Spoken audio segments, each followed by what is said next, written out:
Después de vivir en otro país durante 8 años, regresé a casa para sorprender a mi hija. Pero en lugar de abrazos, vi a mi hija de rodillas, lavando el suelo con ropa desgarrada mientras mi yerno y sus amigos reían. «Esta es mi sirvienta barata». Fue entonces cuando decidí darles otra sorpresa, una que cambiaría sus vidas para siempre. Antes de continuar, por favor suscríbete al canal, dale like al vídeo y cuéntanos en los comentarios desde dónde nos escuchas. Las calles de Lakewood se veían más pequeñas de lo que recordaba. Habían pasado 8 años desde la última vez que había conducido por este vecindario. Cuando los árboles eran más jóvenes y la casa al final de Maple Drive pertenecía solamente a mi hija. Vendí 3 talleres de reparación automotriz en Calgary para comprarle ese lugar. Cada dólar que ahorré durante 30 años, entregado con orgullo. Ella lloró cuando le di las llaves. Tenía 24 años en ese entonces, recién salida de la universidad, hablando del jardín que plantaría y del porche que renovaría. El auto de alquiler olía a pino artificial. Aterricé en Denver esa mañana, recogí el sedán y pasé 45 minutos ensayando lo que diría cuando la sorprendiera. «Feliz cumpleaños, cariño. Pensé en verte en persona este año. Quizás podríamos hablar de por qué te ves tan cansada en nuestra última videollamada». Doblé hacia Maple Drive. La casa estaba 3 lotes más abajo, una modesta vivienda de 2 pisos con contraventanas azules que había ayudado a pintar un verano. Excepto que ya no eran azules. O quizá lo seguían siendo bajo la suciedad y los fragmentos descascarados. Reduje la velocidad. El césped estaba salvaje, con parches marrones extendiéndose como una enfermedad. Una grieta atravesaba la ventana delantera. Los rosales que Celeste adoraba yacían enredados y muriéndose junto a los cimientos. Algo frío se instaló en mi pecho. Aparqué en la acera y me quedé allí, con las manos en el volante. Esa no era la casa que recordaba. No era la vida que ella me describía en nuestras llamadas mensuales. «Todo está genial, papá. Solo ocupada con el trabajo. Leo es maravilloso. Estamos pensando en renovar la cocina». La puerta principal estaba entreabierta. Tomé mi maleta del maletero y caminé por el sendero, esquivando periódicos amarillentos por el clima. La tabla del porche cedió bajo mi peso. A través de la abertura de la puerta escuché voces. Hombres riendo por algo en la televisión. Comentarios de fútbol mezclados con el tintinear de botellas. Empujé la puerta lentamente. No rechinó. Las bisagras estaban bien engrasadas, como si alguien entrara y saliera seguido, sin necesidad de anunciarse. El recibidor daba a un pasillo. Había fotos familiares en la pared, pero estaban torcidas. Un marco estaba agrietado. El aire olía rancio, como si las ventanas no se hubieran abierto en semanas. Dejé mi maleta con cuidado y escuché. Las voces venían de la sala a mi izquierda, pero algo más llamó mi atención, un sonido rítmico de fregar más profundo en el pasillo. Avancé. Mis zapatos apenas sonaban sobre la madera. Entonces la vi. Celeste estaba de rodillas en medio del pasillo, inclinada sobre un balde con agua jabonosa, restregando el suelo con ambas manos. Su cabello colgaba suelto, sin lavar, cubriéndole el rostro. Llevaba unos pantalones de algodón y una camiseta vieja, rota en el hombro, dejando ver piel pálida marcada con moretones, morados y amarillos, lo suficientemente recientes para doler todavía. Sus brazos estaban delgados, más delgados que nunca, y más moretones cubrían sus codos y muñecas en patrones que parecían huellas de dedos. Mi mano se aferró al marco de la puerta. El mango de la maleta se clavó en mi palma. Ella no sabía que yo estaba allí. Solo seguía limpiando, mecánica, como si lo hubiera estado haciendo durante horas. Sus hombros se encorvaban de una manera que la hacía ver pequeña, frágil, quebrable. Esa era mi hija. Mi niña, la que trepaba árboles y arreglaba carburadores conmigo en el garaje. La mujer que se graduó summa cum laude y hablaba de abrir su propia firma de consultoría. Desde la sala, una voz masculina cortó el aire, aguda y burlona. «Te saltaste una esquina, Cariño, necesito enseñarte de nuevo cómo se limpia bien. Otra voz se unió, más joven, riendo. Hombre, la tienes bien entrenada. La primera voz volvió, más alta, goteando desprecio. ¿Qué puedo decir? Algunas personas nacieron para servir. Más rápido, mi ayuda barata. Tengo invitados y no has limpiado esa mancha. Celeste se estremeció. Sus manos se movieron más rápido sobre el piso, el trapo dibujando círculos húmedos en una madera que ya parecía impecable. Lo intento, susurró, tan bajo que apenas pude escucharlo. Lo siento. El mundo se redujo a ese pasillo, a mi hija de rodillas, a los moretones bajo la camisa rota y a la forma en que pedía perdón a alguien que la trataba como si fuese nada. Yo le había dado esa casa. Había conocido a Leo 2 veces por videollamada, había sonreído y los había felicitado cuando se casaron. Había enviado dinero cuando ella dijo que necesitaban ayuda con reparaciones. Le creí cuando dijo que todo estaba bien. Mis nudillos se pusieron blancos alrededor del asa de la maleta. La rabia que me recorrió fue fría, quirúrgica, nada parecida a la ira ardiente de mi juventud. Era la furia de un padre que había fallado en proteger a su hija. La certeza de que la había entregado a un monstruo y me había marchado. Di un paso hacia adelante. El tablón crujió bajo mi peso. La cabeza de Celeste se alzó de golpe. Sus ojos se abrieron desmesuradamente al verme. No con alegría. No con alivio. Con terror puro. Papá. La palabra salió estrangulada. Soltó el trapo, se levantó sobresaltada y corrió hacia mí con las manos alzadas, como si quisiera detener un choque. ¿Qué haces? Por favor, tienes que irte. Por favor. Su rostro, ahora visible, estaba peor que sus brazos. Un moretón cubría su pómulo izquierdo, con bordes verdosos y amarillos y un centro púrpura oscuro. Su labio inferior estaba partido, con la costra ya formada. Cuando extendió la mano hacia mí, sus dedos temblaron. ¡Celeste! Mi voz salió más dura de lo que pretendía. ¿Qué es esto? ¿Qué te ha pasado? Ella negó frenéticamente con la cabeza, mirando hacia la sala. No puedes estar aquí. Tienes que irte ahora mismo. Te llamaré después. Te lo explicaré. Solo, por favor. ¿Y tú quién demonios eres? Miré por encima de mi hija. Un hombre estaba parado en la entrada del pasillo, con una botella de cerveza en una mano y la otra rascándose el pecho a través de una camiseta blanca manchada. Era alto, quizá 1,88 m, de cuello grueso y con esa arrogancia casual que viene de nunca haber sido desafiado. Sus ojos me recorrieron con desdén, como si fuese un vendedor ambulante perdido en la casa equivocada. ¿Alguien te invitó a entrar en mi casa? Dio un paso hacia adelante, dejando la botella sobre la mesa del pasillo. Detrás de él, otros 2 hombres aparecieron en el marco de la sala, mirando. Me moví alrededor de Celeste, colocando mi cuerpo entre ellos. ¿Tu casa? Soy Porter Hudson, el padre de Celeste.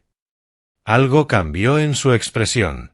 Primero reconocimiento, luego cálculo, después una sonrisa lenta y cruel. Oh, el famoso padre de Canadá. Alargó la palabra famoso como si fuera un chiste.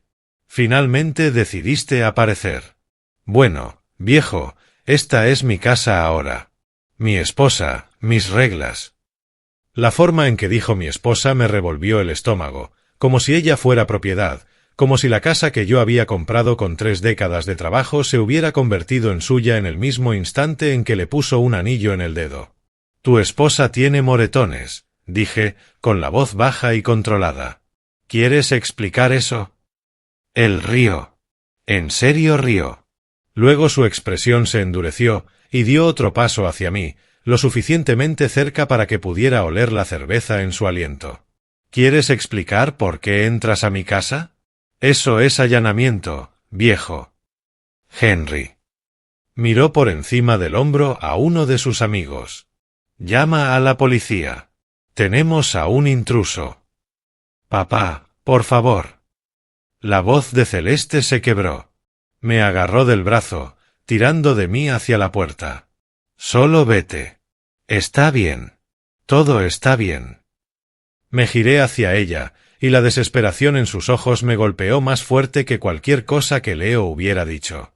No me estaba pidiendo que la salvara. Me estaba suplicando que la dejara allí con él. Bien. No pude evitar que la incredulidad se filtrara en mi voz. Mírate.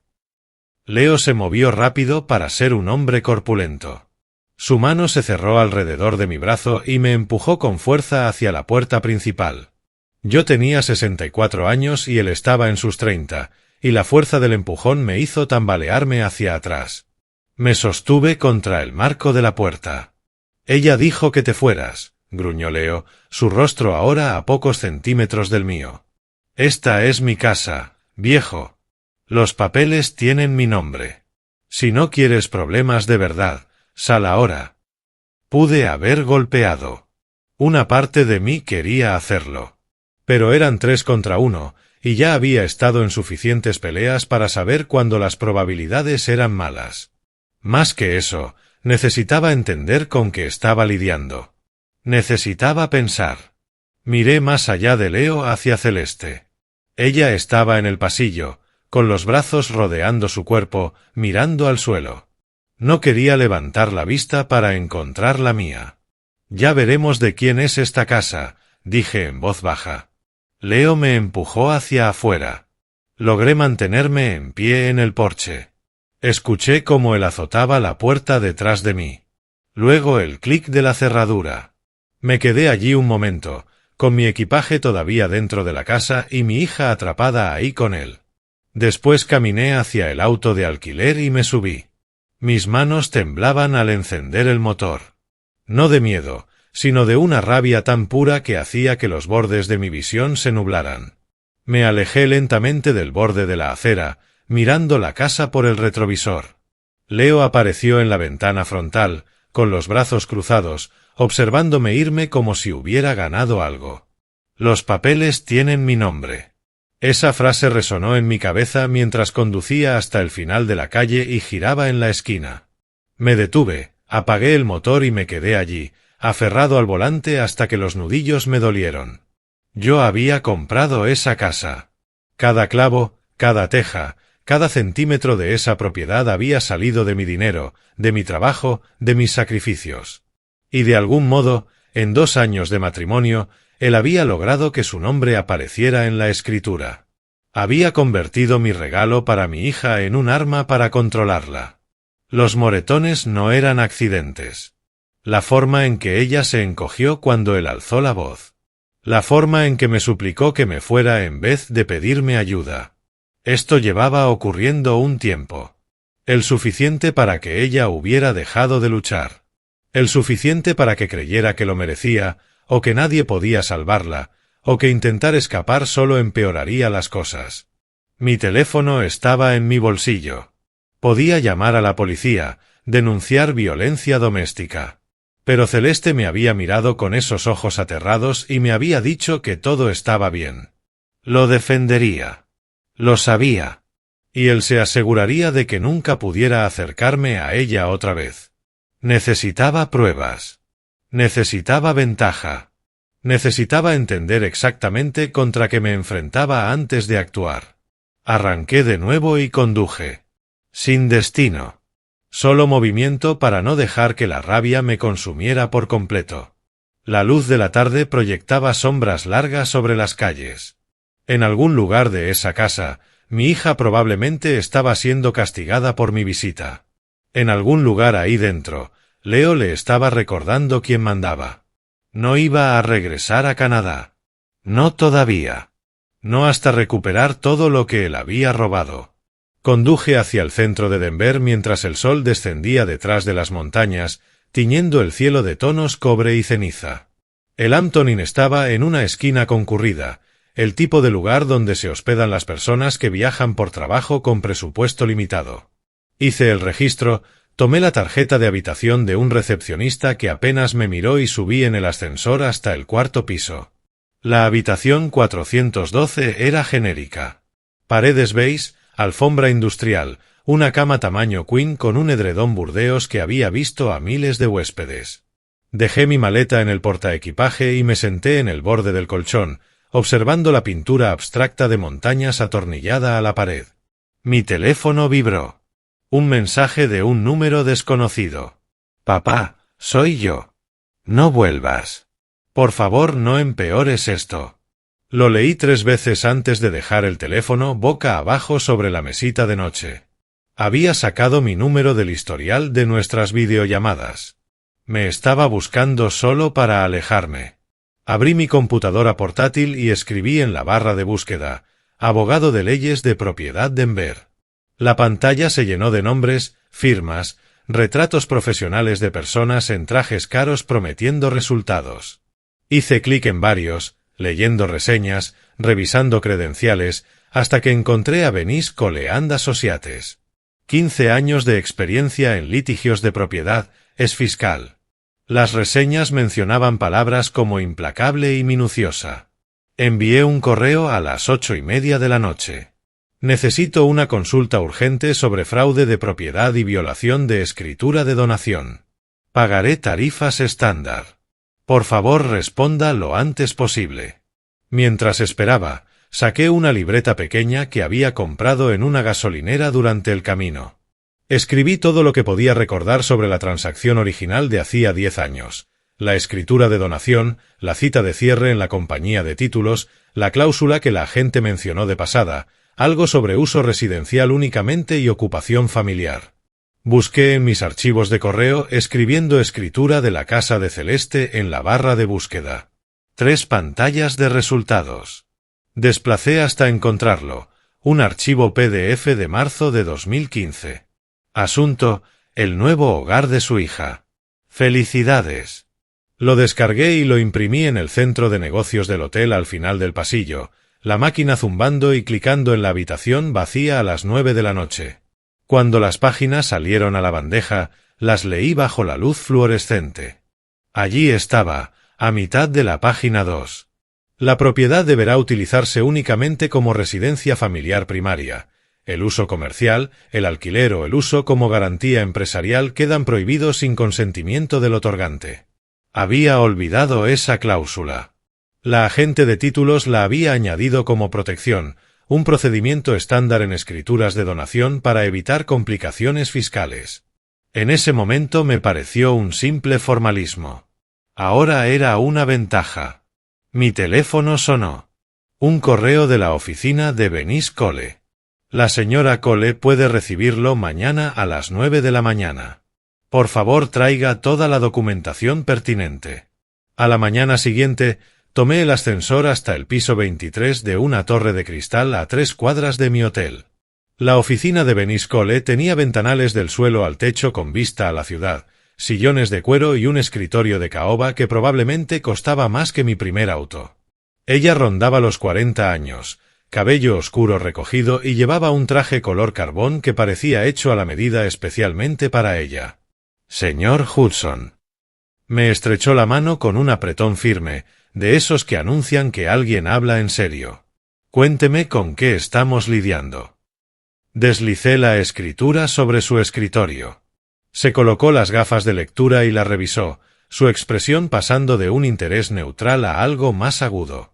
El nombre de su yerno no aparece en la escritura original, dijo.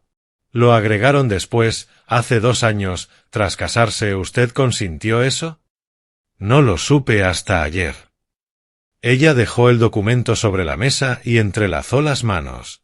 Señor Hudson, en realidad esto es más sólido que la mayoría de los casos que veo. Si su yerno usó esta casa como garantía para préstamos comerciales, violó las condiciones de la escritura de donación. Podemos impugnar su derecho de propiedad. ¿Cuánto tiempo tomará? Depende de lo cooperativo que sea. Si decide pelear, podrían ser meses. Y mi anticipo es de $5,000. Mi tarifa por hora es de 350. Saqué mi chequera.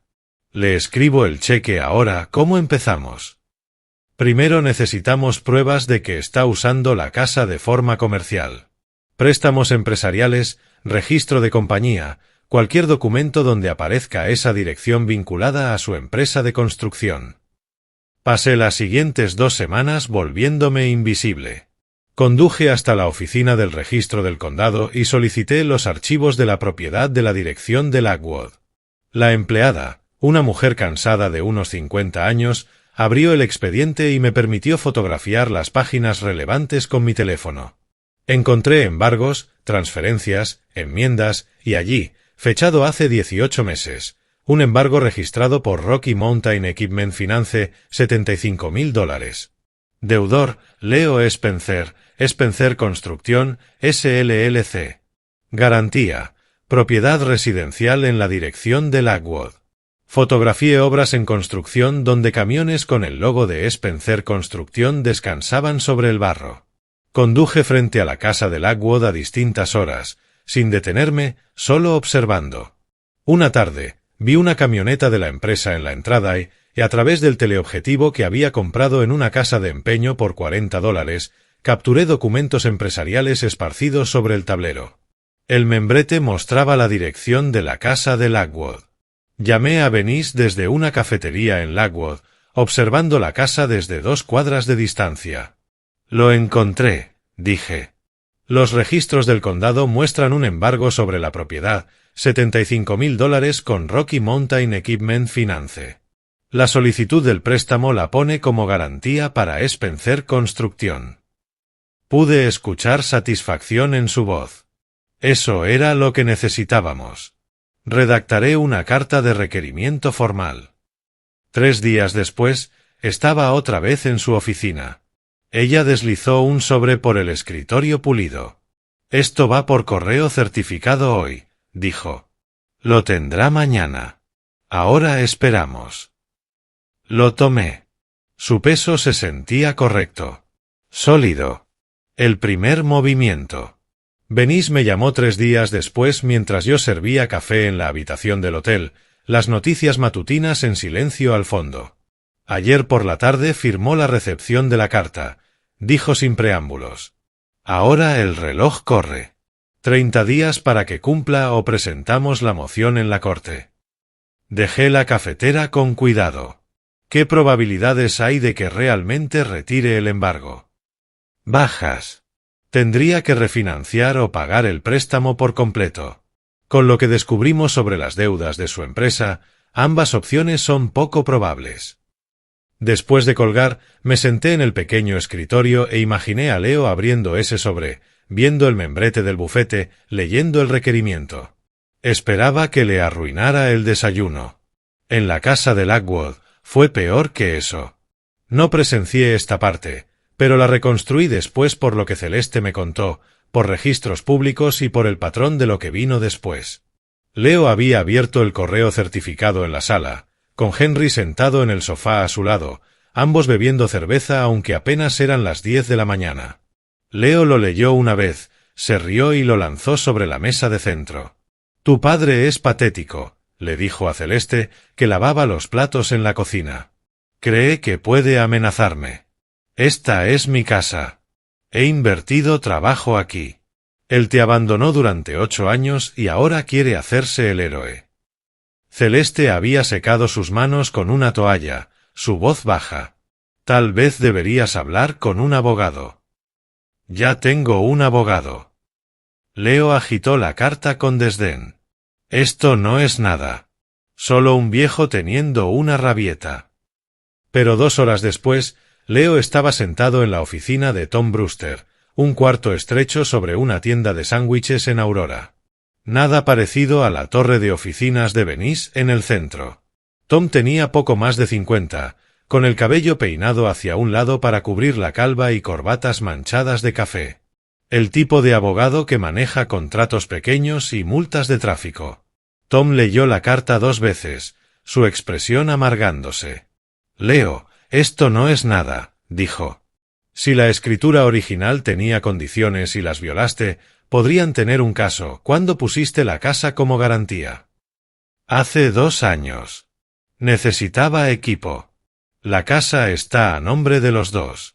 Tenía derecho». «¿Tu esposa sabía que la estabas usando como garantía?» Leo había guardado silencio. ¿Y eso qué importa? Tom se recostó en su silla, que chirrió. Importa porque establece intención. Mira, necesitas cumplir con este requerimiento o prepárate para una pelea. Y las peleas son caras. Durante los siguientes 10 días, Leo intentó cumplir. Entró a Mountain States Credit Union con su mejor camisa de botones, recién afeitado, proyectando la confianza de un contratista exitoso. Se sentó frente a Patricia Sánchez, una oficial de préstamos con ojos amables y 15 años de experiencia detectando malos riesgos. Le deslizó su solicitud de refinanciamiento. Ella la revisó, su expresión cambiando de neutral profesional a algo más cercano a la disculpa. «Lo siento, señor Spencer», dijo. «Con su nivel actual de deudas y los pagos recientes atrasados, no podemos aprobar un refinanciamiento de este tamaño». Leo se inclinó hacia adelante. «Pero tengo garantía. La casa vale 450.000. El problema no es la garantía. Es su capacidad de pago. Su empresa muestra flujo de caja negativo en los últimos 2 trimestres. Probó en 2 bancos más, luego en otra cooperativa de crédito, luego con un prestamista depredador que le ofreció un interés del 15% en un préstamo que no podía pagar incluso si lo hubieran aprobado, cosa que no hicieron. Spencer Construction se estaba ahogando en deudas. $180.000 repartidos entre préstamos de equipo, facturas de proveedores impagas y 3 tarjetas de crédito empresariales al límite. Leo llevaba 6 meses malabareando pagos, robando a Pedro para pagarle a Pablo, manteniendo todo a flote a pura terquedad y contabilidad cada vez más creativa. La carta de requerimiento le había quitado el piso. 2 semanas después de recibirla, un jueves por la noche, mi teléfono sonó. Número desconocido. Casi no contesté. «Papá». La voz de Celeste era apenas un susurro. Escuché agua corriendo de fondo, un grifo abierto al máximo. «Celeste». Me incorporé en la cama, el corazón acelerado. «¿Estás bien?» «Por favor», su voz se quebró. «Solo detén esto. Él está rompiendo cosas. Está gritando. Por favor». «Celeste, estoy haciendo esto por ti. No lo ves ahora, pero...». «No. No entiendes». Un estruendo en el fondo. La voz de Leo, amortiguada pero furiosa. «¿Con quién hablas?» «Debo irme». La línea murió. Llamé de inmediato. Fue directo al buzón de voz. Me quedé de pie junto a la ventana del hotel, apoyando la frente contra el cristal frío, observando las luces de Denver extenderse debajo de mí como un tablero eléctrico.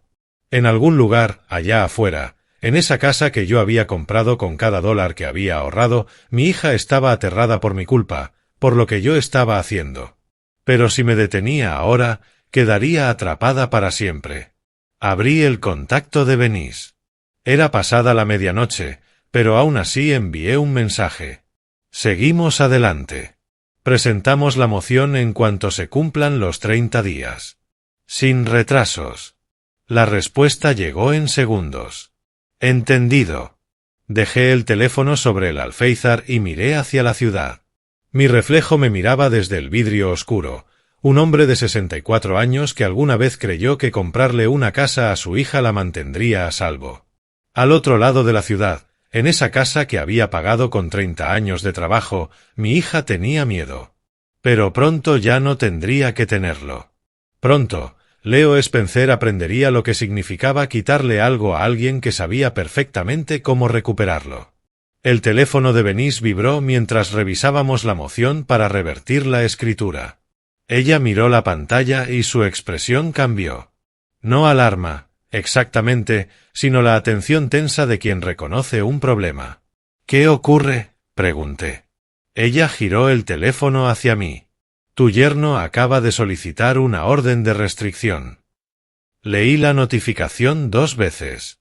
Leo Spencer contra Porter Hudson. Petición de orden de restricción. Alegaciones, acoso, amenazas, intrusión no autorizada en el hogar familiar.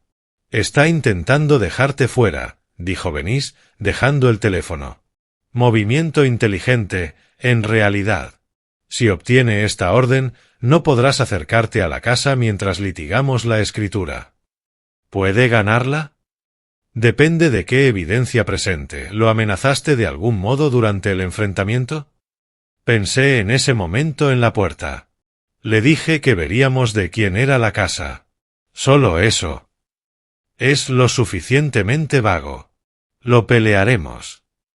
Abrió su agenda. La audiencia será a finales de abril, en 3 semanas. Hasta entonces, mantente alejado de la propiedad. Pasé esas 3 semanas preparándome. Si Leo quería jugar a la defensiva, yo seguiría atacando desde distintos frentes. La oficina del tasador del condado de Jefferson ocupaba un edificio gubernamental sin gracia, junto a la autopista 6. Aparqué en el lote público y pasé 2 horas en un terminal de computadora en la sala de registros, revisando bases de datos de impuestos sobre propiedades. La información estaba allí para cualquiera que quisiera verla: historial de pagos, valores de tasación, embargos. La casa de Lakewood tenía $8.500 en impuestos atrasados, 2 años completos. Leo no había pagado ni un centavo desde que figuraba como propietario. Esa noche escribí una carta anónima en mi hotel. Simple y factual. La propiedad ubicada en la dirección tiene impuestos impagos por un total de $8.500. Propietario: Leo Spencer. Número de identificación fiscal. La envié desde una oficina postal en Aurora a la mañana siguiente. Luego me concentré en las deudas comerciales de Leo. Los registros públicos mostraban a Spencer Construction LLC con embargos de múltiples acreedores. Hice una lista, busqué información de contacto y comencé a llamar. Jim Reese, dueño de Denver Building Supply, me recibió en su oficina desordenada, rodeado de catálogos e invoices amontonadas sobre estanterías metálicas. Entiendo que Leo Spencer le debe $85.000, dije. Jim se reclinó en su silla, que crujió. Corre la voz. Sí, me debe. 4 meses de atraso. He amenazado con demandar, pero los abogados cuestan dinero, y Spencer probablemente no tiene de dónde pagar. Quiero comprar esa deuda. Sus cejas se alzaron. ¿Por qué querrías hacer eso? Él no está pagando. Tengo mis razones. Le ofrezco $60.000 en efectivo. Eso es, 7 centavos por dólar hoy mismo. Jim me estudió, calculando. Sabes que probablemente igual no va a pagar. Ese será mi problema, no el suyo. ¿Tenemos trato? Pensó tal vez durante 30 segundos. Luego sacó un archivo. Déjame preparar el papeleo. Hice la misma oferta a Randy Cooper en Mountain Equipment Rentals. $55.000 en deuda. Pagué 35. Para el final de la semana, yo era dueño de $140.000 de las obligaciones de Leo Spencer. La audiencia de la orden de restricción ocurrió un martes gris por la mañana. La sala era pequeña, apenas una docena de asientos en la galería. Leo se sentó con Tom Brewster en una mesa, ambos con trajes arrugados que habían visto mejores días. Benís y yo tomamos la otra mesa. La jueza Sarah Matthews presidía, una mujer severa de unos 50 años con gafas colgando de una cadena en el cuello. Revisó la petición mientras esperábamos. Señor Brewster, dijo por fin, su cliente alega acoso y amenazas. Presente su evidencia. Tom se puso de pie, ajustándose la corbata. Su señoría, el señor Hudson apareció sin invitación en la casa de mi cliente, hizo declaraciones amenazantes y desde entonces ha iniciado una demanda frívola para hostigar a mi cliente y a su esposa. La jueza me miró por encima de sus gafas. Señor Hudson, ¿es cierto que entró en la casa sin invitación? Me puse de pie. Sí, su señoría, para sorprender a mi hija en su cumpleaños. La encontré lesionada y asustada. Benís se levantó con fluidez a mi lado. Su señoría, tenemos fotografías tomadas ese día que muestran moretones significativos en el rostro y los brazos de la señora Spencer. La preocupación del señor Hudson era legítima. Deslizó las fotos impresas por el estrado. Las había tomado con mi teléfono ese primer día, casi sin pensarlo, solo registrando lo que había visto. Ahora eran evidencia. La jueza Matthews las examinó, su expresión endureciéndose. Esto es preocupante. Señor Brewster, ¿su cliente tiene alguna explicación para estas lesiones? Tom revolvió sus papeles. Mi cliente afirma que su esposa es torpe, que tuvo una caída. No otorgaré la orden de restricción, lo interrumpió la jueza Matthews. Evidencia insuficiente de acoso o amenazas. Sin embargo, miró a ambas partes. Ambos deberán conducirse a través de los canales legales apropiados.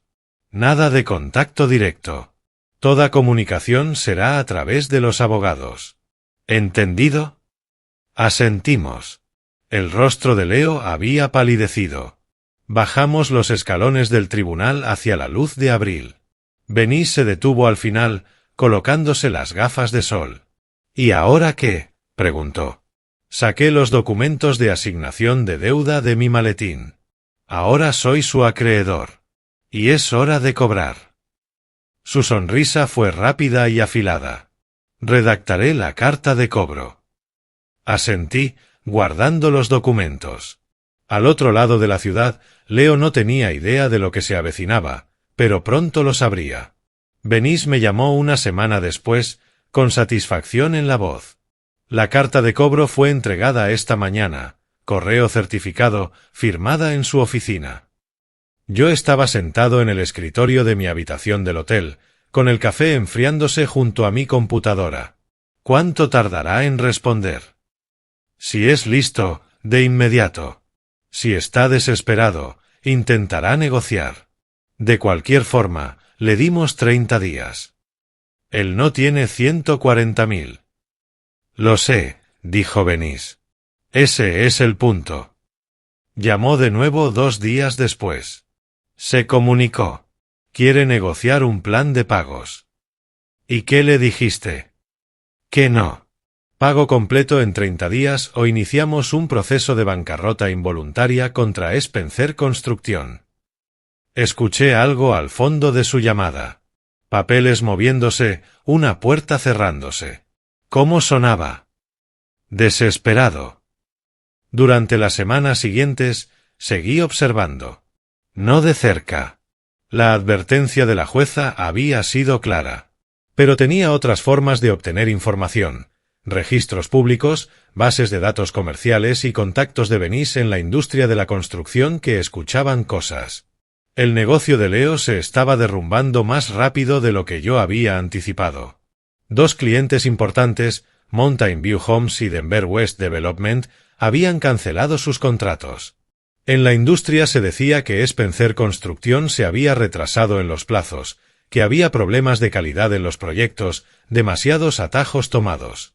Cuando estás desangrándote financieramente, cometes errores. Cuando cometes errores, pierdes clientes. Y cuando pierdes clientes, la hemorragia empeora. La investigadora de Benny, una esparalegal llamada Rita que trabajaba como freelance para varios bufetes, me daba actualizaciones cada pocos días. Su equipo renunció, me dijo Rita mientras tomábamos café en un restaurante cerca del tribunal. 3 semanas de atraso en la nómina. El capataz abandonó la obra con todo el equipo. ¿Cuándo? Ayer. Dejó a Leo parado allí, con media base vertida y nadie para terminarla. Revolví mi café, pensando. ¿Y su equipo? Ha estado tratando de venderlo. Visitó 3 concesionarios esta semana. El problema es que la mayoría del equipo está financiado. Obtuvo 30.000 por lo que no tenía gravámenes, pero eso apenas hace una mella en lo que le debe. 30.000 de 140.000. Las matemáticas eran brutales y simples. Rita sacó su teléfono y me mostró fotos tomadas desde áreas públicas. La oficina de construcción de Leo con las luces apagadas en plena jornada laboral, su camioneta estacionada en la casa de Lakewood a las 2 de la tarde cuando debería estar en una obra. Se está desmoronando, dijo. Observé las fotos. Sigue mirando. Esa tarde, Venís me reenvió un correo. Leo había enviado otra súplica para un plan de pagos. La respuesta de Venís eran 3 frases. Nuestra posición no ha cambiado. Pago completo de $140.000 dentro de los 30 días desde el requerimiento original. El incumplimiento resultará en una solicitud de bancarrota involuntaria. 2 semanas después de la carta de cobro, Rita llamó con algo distinto. Su yerno intentó llamarlo, dijo. Bueno, no a usted directamente. Llamó a mi oficina pidiendo su información de contacto. Quería hablar con usted personalmente. ¿Qué le dijiste? Que toda comunicación debía hacerse a través de su abogada según la orden de la jueza. Hizo una pausa. Sonaba ebrio, señor Hudson. Eran las 3 de la tarde. Le agradecí y colgué. Luego me quedé sentado junto a la ventana, observando el horizonte de Denver. En algún lugar allá afuera, Leo Spencer se estaba deshaciendo, su negocio muriendo, sus deudas aplastándolo, sus opciones reduciéndose a nada. Una parte de mí, una pequeña parte de la que no me enorgullecía, sentía satisfacción. Esto era lo que ocurría cuando herías a alguien que yo amaba. Este era el precio. Pero otra parte, la parte que recordaba el susurro aterrorizado de Celeste en aquella llamada nocturna, solo sentía urgencia. Necesitaba destruirlo por completo antes de que él la destruyera a ella. Rita me envió un último informe hacia finales de abril. Había estado estacionada cerca de la casa de Lockwood, a una distancia respetuosa, sin violar la orden de la jueza.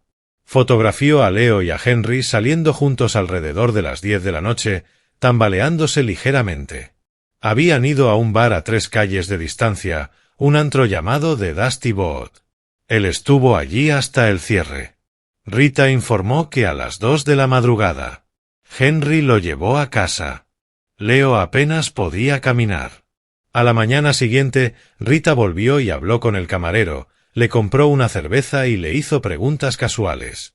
El camarero los recordaba, era difícil no hacerlo. Leo había estado ruidoso, amargado, quejándose de que alguien estaba destruyendo su negocio. Siguió diciendo que alguien había comprado sus deudas, dijo el camarero a Rita. Que ese viejo le estaba quitando todo. Su amigo intentaba calmarlo, pero Leo solo se ponía más agresivo. Leí el informe de Rita 2 veces. Leo entendía lo que yo estaba haciendo. Veía el patrón, el desmantelamiento sistemático. Sabía que yo iba por todo lo que él tenía. Bien. Que lo viera venir. El último día de abril, exactamente 30 días después de la carta de cobro, Leo hizo un último intento. Llamó a la oficina de Venís y ofreció los 30.000 de la venta de su equipo más una nota promisoria por los 110.000 restantes, pagadera en 5 años. Venís ni siquiera me consultó. Rechazado, escribió por correo.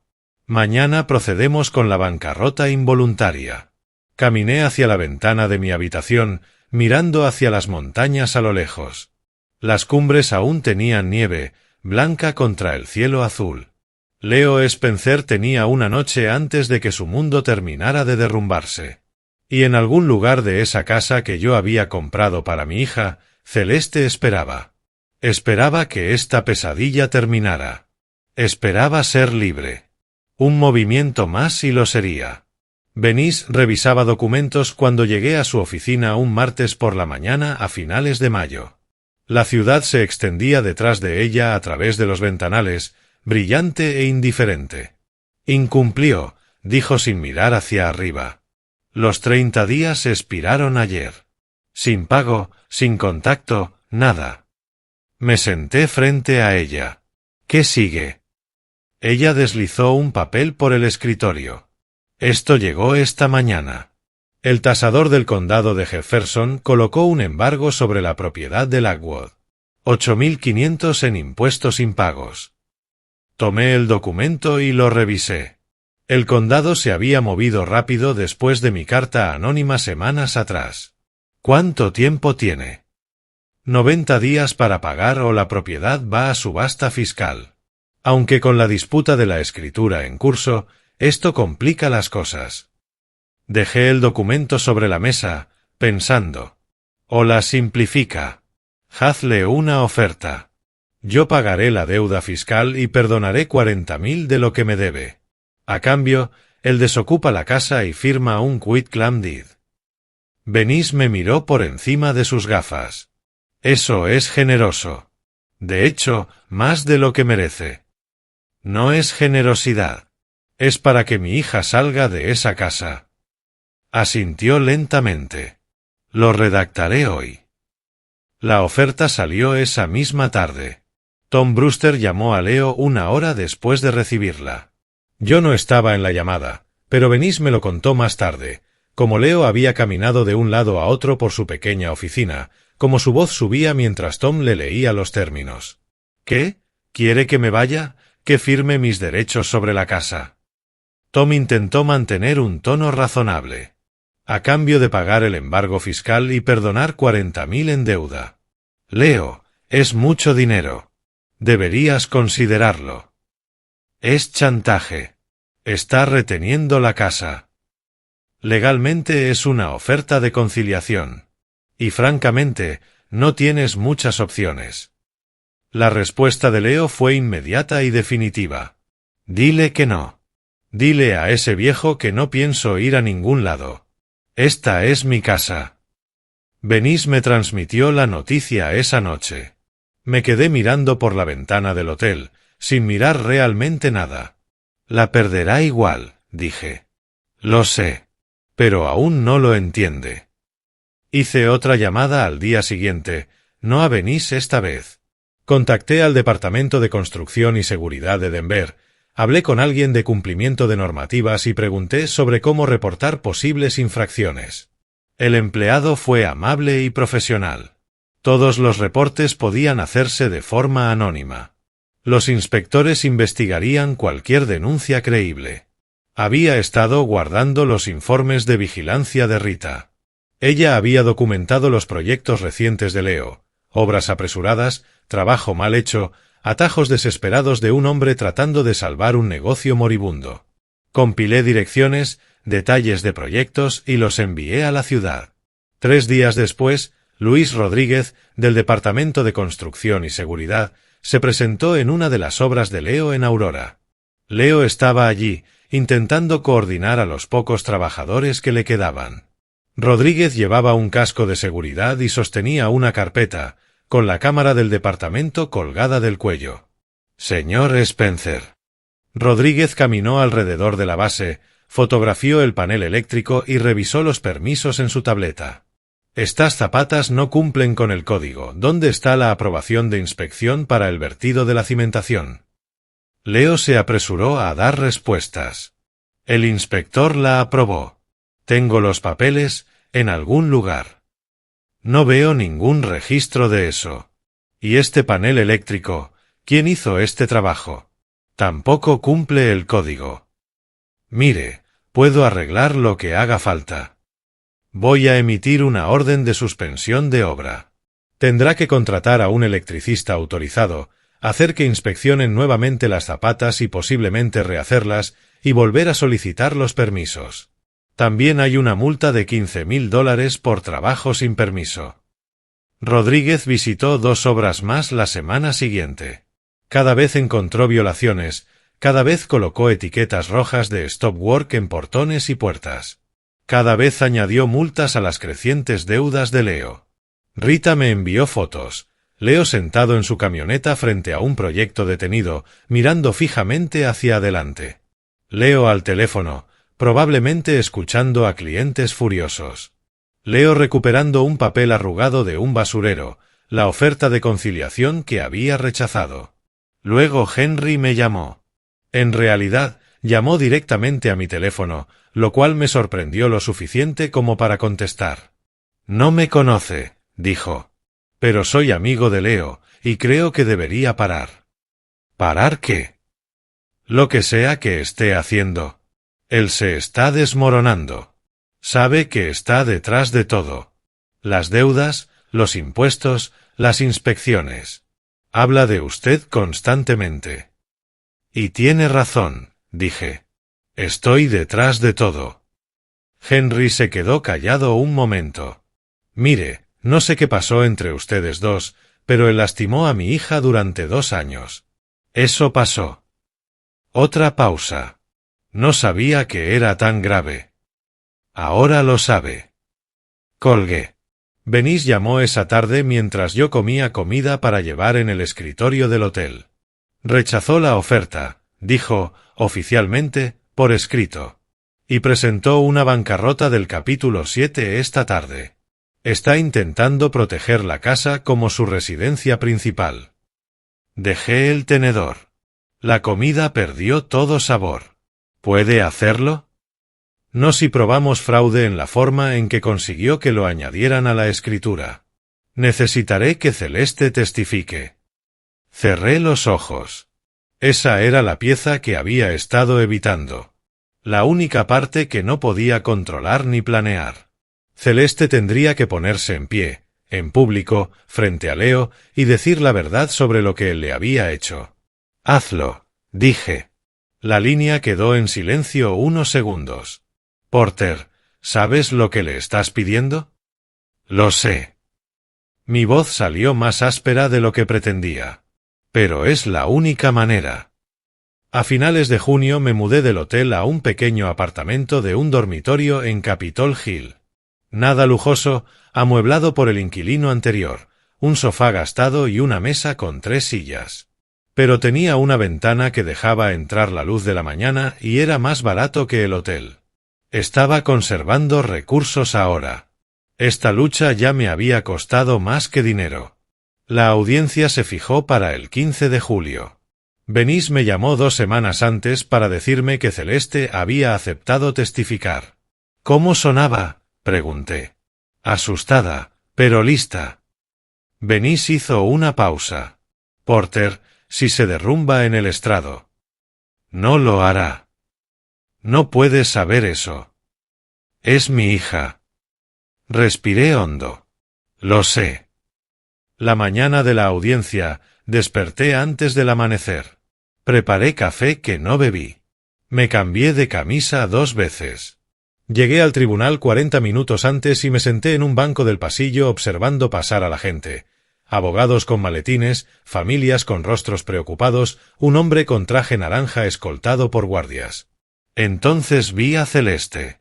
Caminaba por el pasillo junto a Benís, vestida con un sencillo vestido gris que no reconocí. Había perdido peso desde febrero.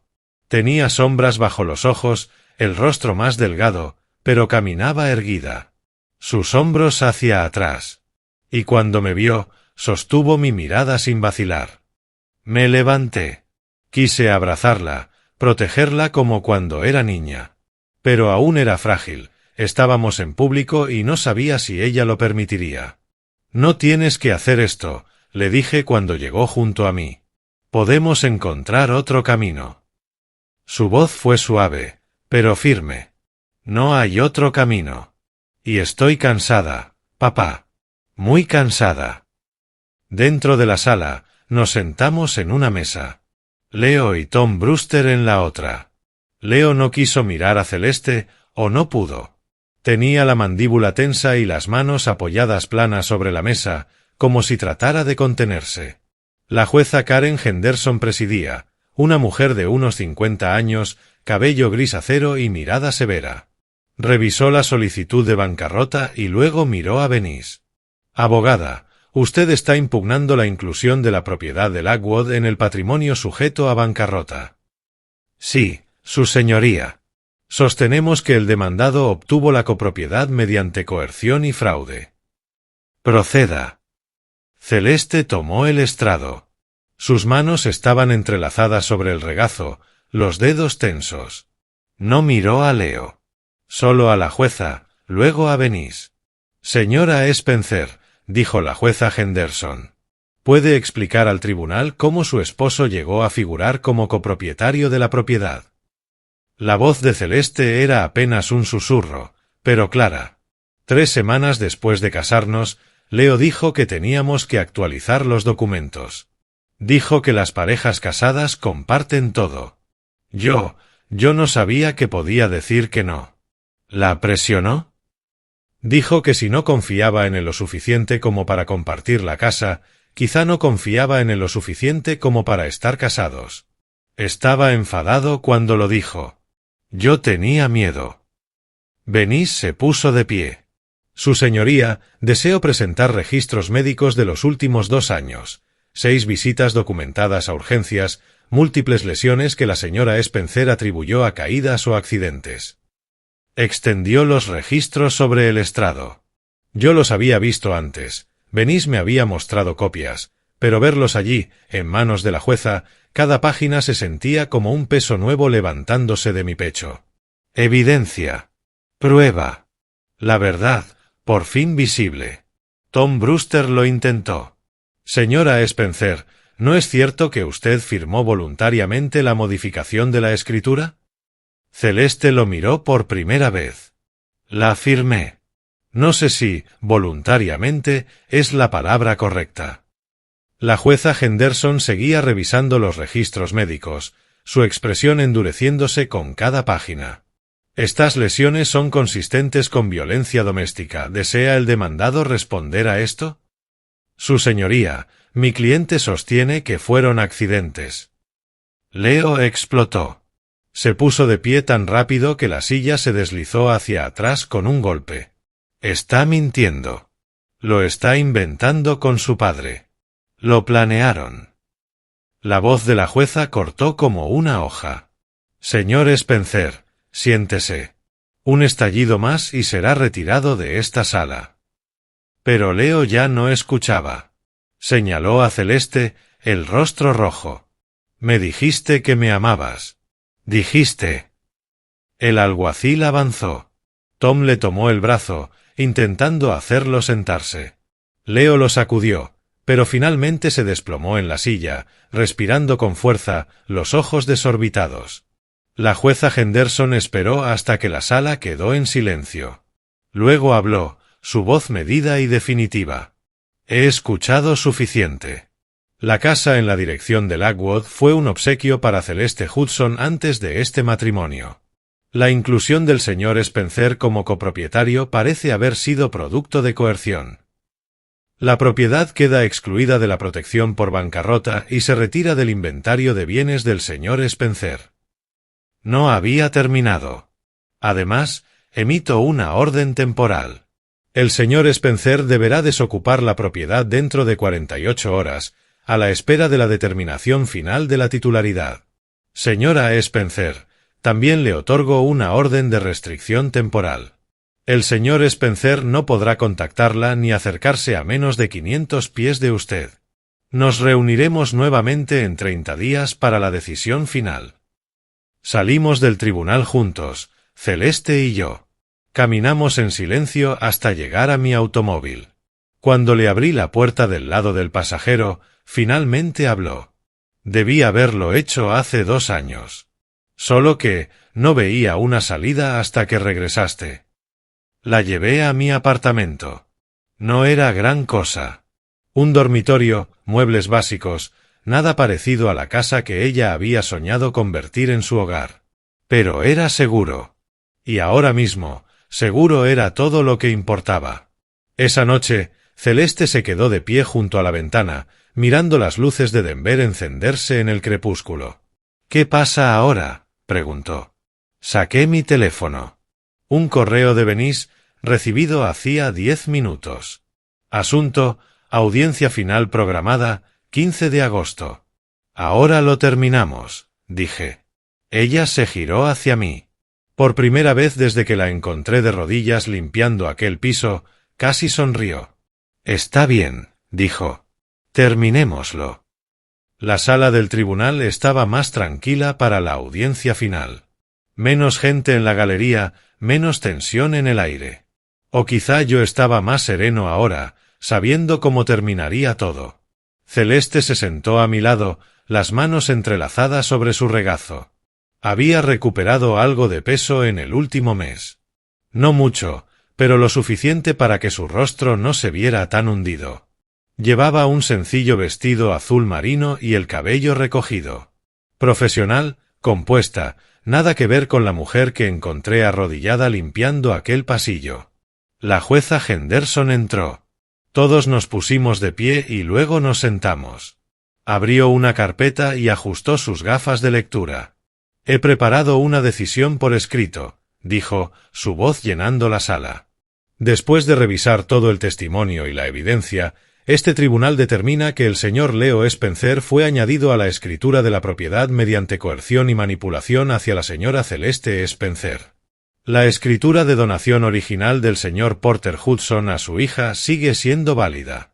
La reclamación de propiedad del señor Spencer queda anulada. La mano de Celeste encontró la mía bajo la mesa. Su agarre era firme.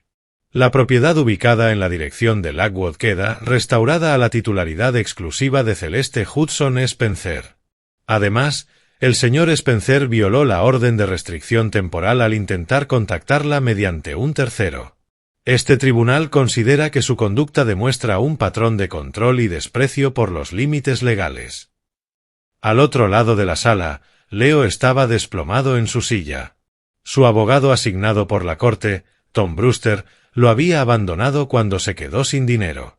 Parecía que preferiría estar en cualquier otro lugar. Su señoría, dijo el abogado de turno, poniéndose de pie, mi cliente desea apelar esta decisión. La jueza Henderson ni siquiera levantó la vista. Es su derecho. Sin embargo, hago esta resolución final y ejecutable de inmediato. Una apelación no suspenderá la ejecución de esta orden. Este caso queda cerrado. Afuera, frente al tribunal, Venice se quitó las gafas de sol. No puede costear una apelación. Los abogados de oficio no manejan apelaciones. Tendría que contratar a alguien y no tiene dinero. Bien, dije. Pero quiero más. Presenta una demanda civil. Daños emocionales, gastos médicos, todo. Ella me sostuvo la mirada un largo momento. Eso podría tardar de 6 meses a 1 año. No me importa. Tiene que pagar por lo que hizo. No solo perder la casa. Pagar. El edificio administrativo del condado de Jefferson era menos impresionante que el tribunal. Concreto beige, luces fluorescentes, empleados detrás de vidrio blindado. Deslicé el cheque de caja por la ventanilla. 8.500, dijo la empleada mientras tecleaba. Son 8.500. Déjeme imprimir su recibo. El embargo será liberado en un plazo de 5 días hábiles. Asegúrese de que quede registrado correctamente, dije. No quiero complicaciones. Sí, señor. Con esto queda saldado. Los impuestos están al día. Doblé el recibo y lo guardé en mi billetera. Otro obstáculo quitado del camino. En la oficina de Venice, más tarde esa semana, Celeste firmó la nueva escritura. Solo su nombre en la línea. Nadie más. Se siente extraño, dijo, el bolígrafo suspendido. Firmar solo mi nombre. Solo mío. Venice sonrió. No su típica sonrisa profesional y afilada, sino algo más suave. Así debió ser hace 10 años. Ahora por fin está bien. Celeste conducía sola a terapia 2 veces por semana. Yo había ofrecido llevarla, pero declinó. Necesito hacer algunas cosas por mi cuenta, dijo. Lo respeté. Pero me aseguré de que tuviera mi número y supiera que estaba disponible. Después de una de sus sesiones, vino a mi apartamento. Preparé café y nos sentamos en mi pequeña mesa de cocina. ¿Cómo te fue?, pregunté. Se veía cansada. Difícil. Me pidió que hablara de todo, pero creo que lo necesito. No tienes que contarme nada. Solo quiero que sepas que estoy aquí. Lo sé, papá. Su voz fue suave. Gracias. La demanda civil avanzó más lentamente que el caso de la propiedad. Venice me mantenía al tanto. Presentaciones, respuestas, mociones. El abogado asignado a Leo intentó defenderlo, pero no tenía armas. Los registros médicos hablaban por sí solos. En octubre llegó la sentencia, $25.000. 500 al mes durante 5 años. ¿Los pagará?, pregunté a Benís por teléfono. Tendrá que hacerlo. El tribunal se encargará de que así sea. Está trabajando en construcción como jornalero ahora. Se los descontarán directamente de sus cheques. Spencer Construcción quedó oficialmente disuelta. Vi los documentos cuando Benís me los envió. Leo había presentado la disolución él mismo, marcando casillas en los formularios estatales, poniendo fin a lo que alguna vez fue su identidad. Henry le contó a alguien que le contó a Rita, quien me lo dijo a mí, que Leo estaba viviendo en su cuarto de visitas, durmiendo en un futón, haciendo trabajos de demolición por $12 la hora. La información me resultó lejana, irrelevante, como enterarte del destino de alguien con quien solo cursaste la secundaria. A finales de agosto, Benís le entregó a Celeste las llaves de la casa. ¿Llaves nuevas? Habíamos cambiado las cerraduras en cuanto la jueza firmó la orden. Celeste las sostuvo en su palma, mirándolas como si pudieran desvanecerse. ¿Cuándo quieres volver?, le pregunté. Respiró hondo. Mañana. Pero no quiero ir sola. Iré contigo, dije. Ella levantó la vista. ¿Me ayudarás a hacerla diferente? Pintar las paredes. Cambiar cosas. No quiero que se vea como cuando él estaba allí. Lo entiendo, dije, terminando la frase que ella no necesitaba pronunciar. Sí. La haremos tuya otra vez. Completamente tuya, prometí. La casa olía a cerrado cuando abrimos la puerta. 5 semanas vacía, ventanas cerradas, aire acondicionado apagado. Celeste se quedó en la entrada, inmóvil, mirando. Está bien, dije en voz baja. Ahora es solo una casa. Él no está aquí. Ella asintió y entró. Empezamos con pintura.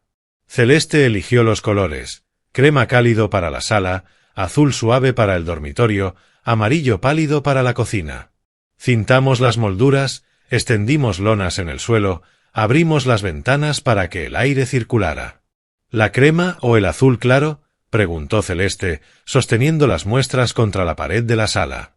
Es tu casa. Tú eliges. Las observó un momento. El azul, entonces. Él siempre decía que el azul era demasiado suave. Entonces es perfecto. Pintamos durante 3 días, cubriendo el gris oscuro que Leo había elegido y reemplazándolo con luz y calidez. Celeste trabajó de forma constante, meticulosa, y pude ver cómo sus hombros se relajaban a medida que cada pared cambiaba. Tengo una entrevista de trabajo mañana, dijo mientras pintábamos la cocina. Lo dijo como si comentara el clima. Una firma de contabilidad en el centro.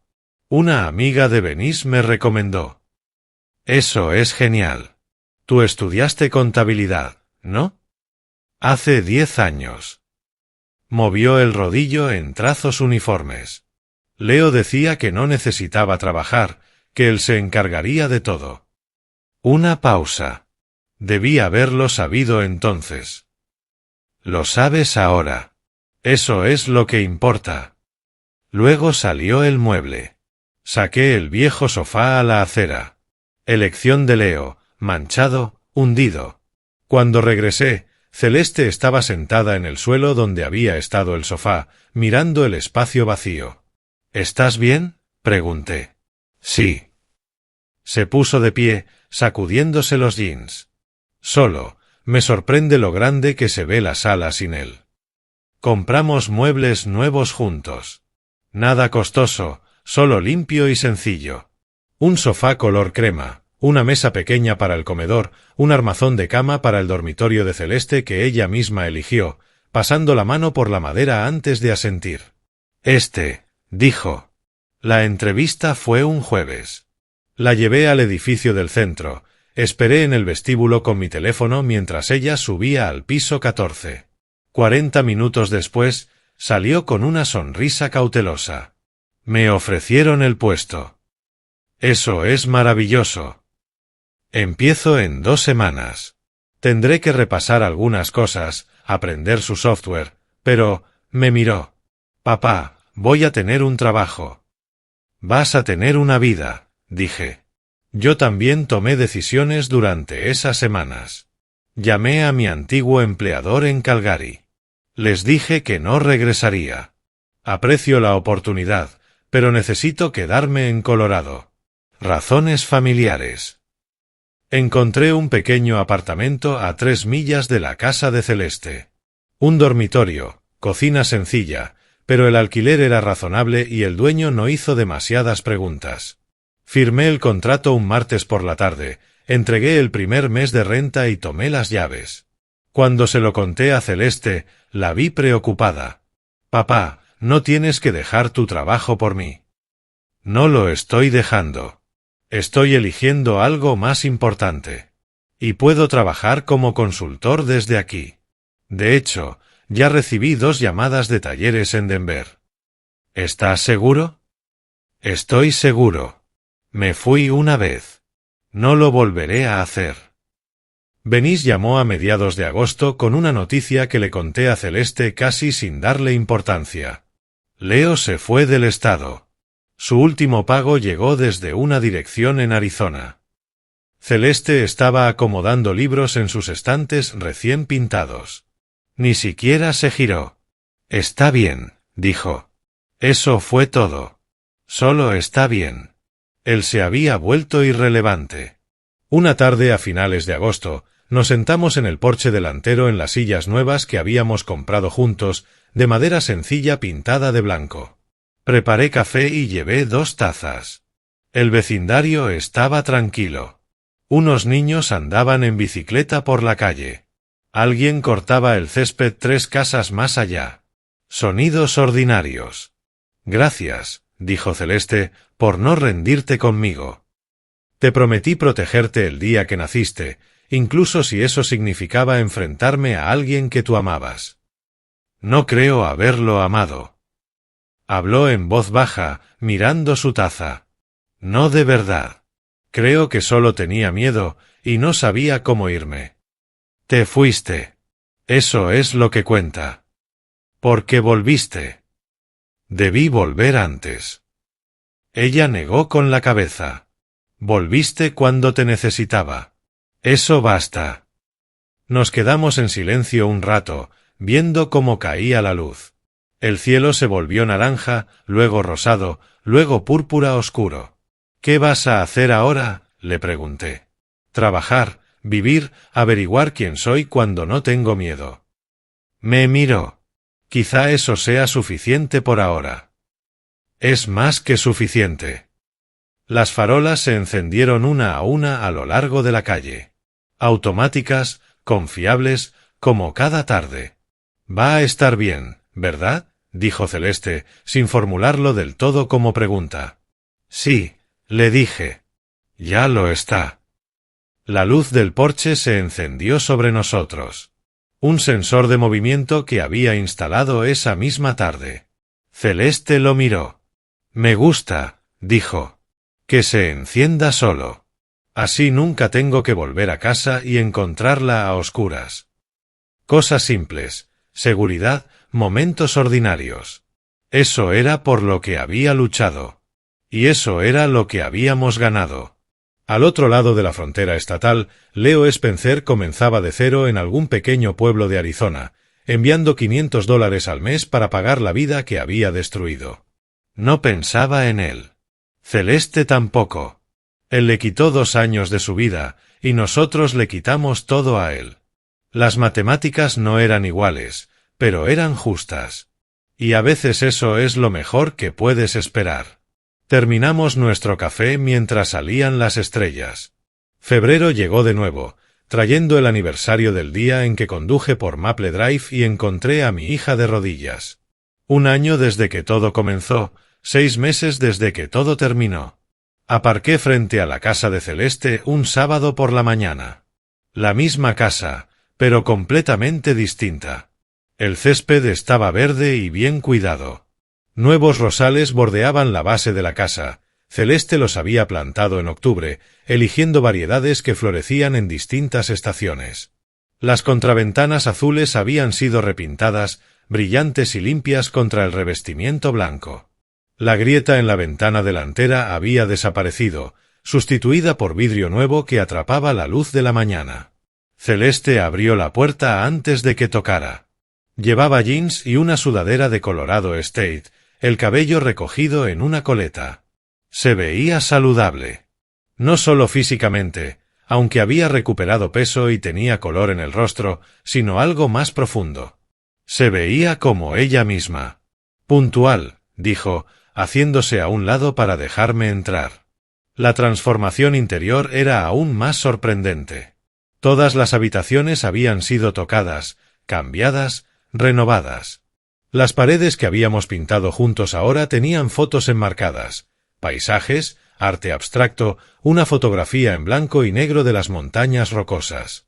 Los muebles que elegimos estaban distribuidos en configuraciones que Celeste había movido y vuelto a mover hasta que sintió que eran las correctas. Los estantes estaban llenos de libros. Las plantas prosperaban en las ventanas. En la cocina había colgado un calendario. Reconocí su letra ordenada marcando citas, reuniones de trabajo, sesiones de terapia los martes y jueves. Almuerzo con una amiga llamada Mónica la próxima semana. Un recordatorio para llamar a su padre el domingo. ¿Café?, preguntó. Siempre. Mientras servía, noté los pequeños detalles. La forma en que se movía por su cocina con seguridad, sabiendo dónde estaba todo. El hábito que había desarrollado de tararear mientras trabajaba. La ausencia del constante mirar por encima del hombro, del escuchar pasos, del miedo que la había definido durante tanto tiempo. Nos sentamos en la mesa de cocina, la que elegimos juntos. ¿Cómo va el trabajo?, pregunté. Bien. Realmente bien, de hecho. Rodeó la taza con ambas manos. Me van a asignar un cliente más grande, dijo Celeste. Una empresa manufacturera, libros contables complejos. Richard dijo que confía en que puedo manejarlo. Richard era su jefe. Ella lo había mencionado antes, un hombre metódico, deliberado, que valoraba el trabajo minucioso y la comunicación clara. El tipo de jefe que ofrecía retroalimentación y también espacio para crecer. Eso es excelente. Estoy nerviosa, admitió. Pero del tipo de nervios que significa que quiero hacerlo bien. Lo harás, dije. Ella sonrió. La doctora Chen dice que estoy avanzando mucho. Estamos trabajando en los límites ahora, en aprender a reconocer cuando alguien está siendo controlador y cuando solo tiene preferencias. Es más difícil de lo que parece. La doctora Chen era su terapeuta, la misma con la que llevaba 6 meses, 2 veces por semana. Celeste hablaba de ella con un respeto cansado, como quien describe a una maestra estricta pero justa. ¿Estás durmiendo mejor?, pregunté. La mayoría de las noches, sí. Todavía tengo pesadillas a veces, pero ya no tan seguido. Tomó un sorbo de café. El mes pasado soñé que la casa se quemaba. Me desperté en pánico, revisando todas las habitaciones. Pero luego me di cuenta de que no era real. Estaba segura. Y volví a dormirme. Eso es progreso. La doctora Chen dijo lo mismo, que reconocer la diferencia entre el trauma pasado y la realidad presente es un gran paso. Hablamos de otras cosas, mi trabajo de consultoría. Había conseguido 3 clientes regulares, talleres que necesitaban ayuda con eficiencia y gestión. La amiga de Celeste, Mónica, a quien había conocido en un club de lectura. El jardín que Celeste planeaba para primavera y las verduras que quería intentar cultivar. Ayer me llegó algo por correo, dijo después de una pausa. De Arizona. Dejé mi taza. ¿El pago? Sí, $500. Justo a tiempo. Nunca ha fallado uno. Me miró. ¿Te molesta que esté pagando? Lo pensé un segundo. No. Significa que el sistema está funcionando. Él no puede simplemente olvidar lo que hizo y seguir adelante. Cada mes tiene que recordarlo. No pienso mucho en él ahora, dijo Celeste. A veces me pregunto si eso me hace fría. como si debería odiarlo más o pensar en él constantemente o algo así. Eso te hace estar sana. Él no merece espacio en tu mente. Ella asintió despacio. La doctora Chen dice que lo contrario del amor no es el odio. Es la indiferencia. Y creo que ya llegué allí. Es solo alguien que solía estar en mi vida. Alguien que me hirió, pero que ya no está. Eso es exactamente correcto. Más tarde fuimos a la ferretería. Celeste quería ver colores de pintura para el baño, la última habitación que no había renovado. Caminamos por los pasillos viendo muestras, discutiendo los méritos del verde espuma de mar frente al aguamarina pálido. ¿Qué piensas?, preguntó, sosteniendo 2 muestras. Tu casa, tu elección. Ella rió. Siempre dices eso. Porque siempre es verdad. En la fila de la caja, la vi notar a un hombre discutiendo con su esposa. Palabras afiladas, un gesto despectivo. Celeste se tensó un instante, los hombros alzándose, pero luego respiró hondo, relajó el cuerpo deliberadamente y apartó la mirada, eligiendo no involucrarse en la toxicidad ajena, protegiendo su paz. Pequeñas victorias. Así se veía la recuperación. Cargamos la pintura en su automóvil. Había comprado un sedán usado en noviembre. Independencia sobre 4 ruedas. La seguí hasta su casa y la ayudé a llevar los suministros dentro. ¿Quieres quedarte a almorzar?, preguntó. Voy a hacer sopa. Me encantaría. Mientras ella cocinaba, yo armé el gabinete nuevo para el baño que había pedido. Trabajo simple, seguir instrucciones, usar las manos. Meditativo, satisfactorio en su claridad. Sin complejidad, sin dobles intenciones. Solo tornillos, madera y las herramientas correctas. Durante el almuerzo, Celeste me contó sobre una cita que había tenido la semana anterior. Un hombre llamado David, a quien conoció a través de Mónica. Café en un local del centro. Conversación sobre libros, senderos para caminar y películas malas que ambos habían amado cuando eran niños. ¿Lo volverás a ver?, pregunté. Quizá. Él me pidió otra cita y le dije que lo pensaría. Revolvió su sopa. La doctora Chen dice que debo tener cuidado de no apresurarme, que debo tomarme tiempo para conocer realmente a alguien antes de confiar. Pero también dice que no puedo vivir con miedo para siempre. Que hay un equilibrio. ¿Y lo estás encontrando? Estoy tratando. Alzó la vista. Es extraño, ¿sabes?, aprender a salir con alguien en mis 30.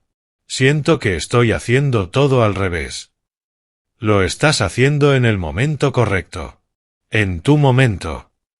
Después del almuerzo, la ayudé a empezar a pintar el baño. Trabajamos en silencio cómodo, ese que llega cuando 2 personas se conocen lo suficiente como para no necesitar palabras. El verde espuma de mar cubrió el viejo beige, transformando el espacio pequeño en algo más luminoso.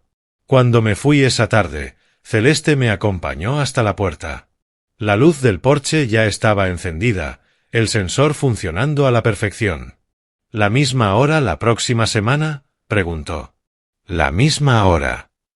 Me abrazó rápido y fuerte. Gracias, papá. Por todo. No tienes que agradecerme. Lo sé, dijo. Pero quiero. Conducí de regreso a mi apartamento mientras el sol se ponía, tiñendo el cielo de tonos naranjas y violetas. La ciudad se extendía a mi alrededor, llena de gente viviendo sus vidas, luchando sus propias batallas, encontrando su camino. En algún lugar de Arizona, Leo Spencer probablemente estaba terminando su turno en alguna obra. Ahora regresaría al pequeño apartamento que pudiera pagar, escribiría un cheque de $500 y lo enviaría a la dirección que especificaba la orden judicial. 4 años y medio más de eso. 4 años y medio de recordatorios mensuales de lo que perdió. Ya no lo odiaba. Ni siquiera pensaba en él, excepto en momentos como ese, y aún así de forma distante.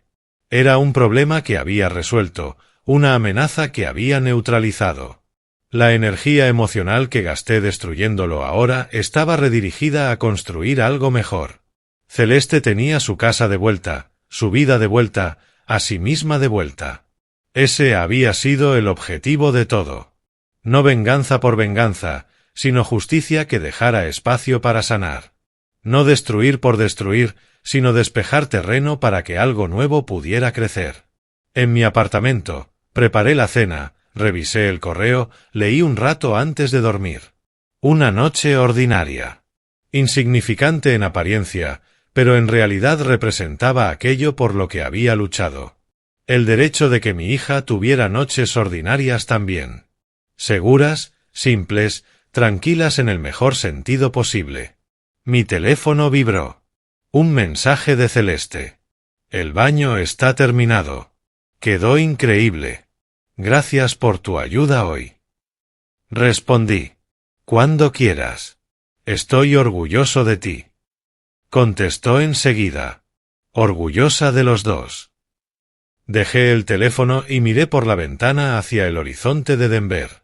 Luces encendiéndose mientras caía la noche. Miles de ventanas, miles de vidas, miles de historias tras el vidrio. Esta había sido la mía, un padre que volvió. Una hija que encontró su fuerza. Un hombre que aprendió que a veces amar significa luchar. Y luchar implica ser estratégico, paciente y despiadado cuando es necesario.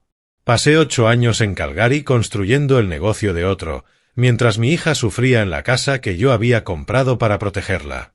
Ese fracaso siempre estará conmigo. Una cicatriz. Pero regresé. Luché. Gané. No perfectamente. No sin costo. Pero gané lo suficiente. Celeste estaba sanando. Trabajando.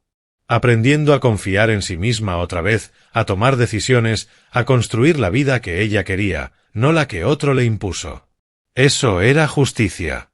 Eso era suficiente. Si te gustó esta historia, por favor dale me gusta al vídeo, suscríbete al canal y comparte tus impresiones en los comentarios. Para escuchar la siguiente historia, haz clic en la caja de la izquierda. Gracias por ver.